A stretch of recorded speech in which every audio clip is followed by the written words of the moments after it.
belum semua partai punya metode untuk pendidikan politik yang khusus gitu ya. Mereka punya kuota khusus sekian perempuan akan harus ikut di setiap proses pendidikan. Itu belum semua punya. Ada satu dua yang tadi Mbak Lena sebutkan memang dia punya gitu ya.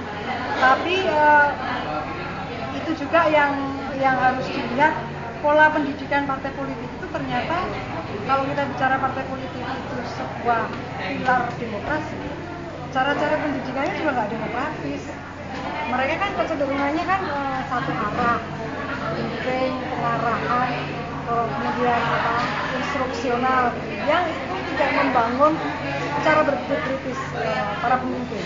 Dan itu akan menyebabkan kerugian bukan hanya anggota legislatif perempuan, tapi juga anggota legislatif laki-laki, karena kemudian dia berhadapan dengan ketika dia menjadi anggota legislatif, dia berhadapan dengan dunia luar yang sangat kritis, sehingga sulit dia mengikuti irama pola pikir masyarakat dan masyarakat sipil yang ada.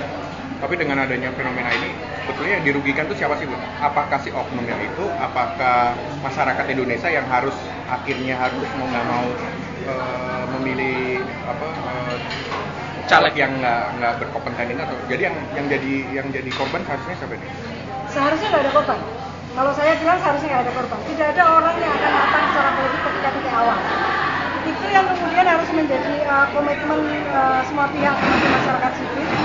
Kalau sudah terjadi mereka duduk di dalam posisi politik, maka penguatan harus dilakukan juga. Masyarakatnya harus jadi aktif citizenship. Kalau mereka nggak aktif juga, mereka juga kerugian itu juga disumbangkan oleh mereka, karena mereka kemudian menyerahkan sepenuhnya kepada para anggota legislatif. Karena anggota legislatif kan juga harus diberi peningkatan kapasitas, juga dikontrol agar mereka kemudian melakukan sesuai harapan masyarakat. Sekarang ini kan DCI itu udah ditetapkan Ibu, dan mereka kan sudah masuk di dalamnya. Ya. Selanjutnya kan ada kampanye. Nah, ternyata mereka tuh untuk kampanye dari segi dana maupun kapasitas dia pun tidak memenuhi. Nah, apakah ini bentuk partai itu telah menjerumuskan mereka? Enggak juga. Saya kira ketika dia masuk dan berproses mendaftar